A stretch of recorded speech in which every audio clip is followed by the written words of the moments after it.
আলেম ওলামাদেরকে বলতেছি, আপনারা মাদ্রাসায় পড়ার পরে মসজিদ মাদ্রাসার চাকরি চিন্তা না করে আপনারা সবাই ব্যবসার উদ্যোক্তা হন। ইনশাল্লাহ এই দেশে একসময় ওলামায়ে কেরামেই এই দেশ শাসন করবে।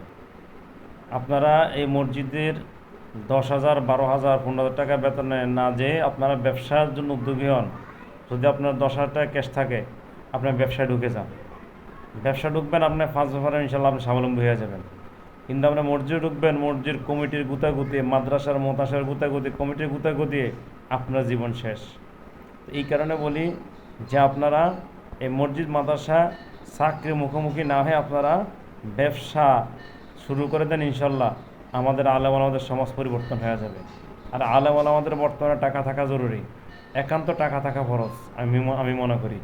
যেহেতু বর্তমানে টাকা ছাড়া কোনো কথা হয় না, টাকা ছাড়া কোনো কাজ হয় না।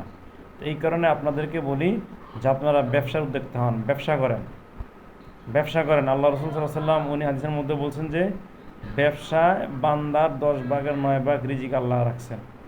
আর চাকরির মধ্যে কোনো এই চাকরি দিয়ে কোনো উন্নতি হওয়ার জন্য কোনো কিছু করা যায় না। তো এখানে সবাই ব্যবসা করেন, ব্যবসার দিকে সবাই ঝুঁকেন। যদি ঝুঁকতে পারেন তাহলে ভবিষ্যতে আমাদের জন্য ভালো হবে। সবাই ব্যবসার দিকে ঝুঁকেন, মর্জি মাথার চাকরি আস্তে আস্তে বাদ দিয়ে ফেলান।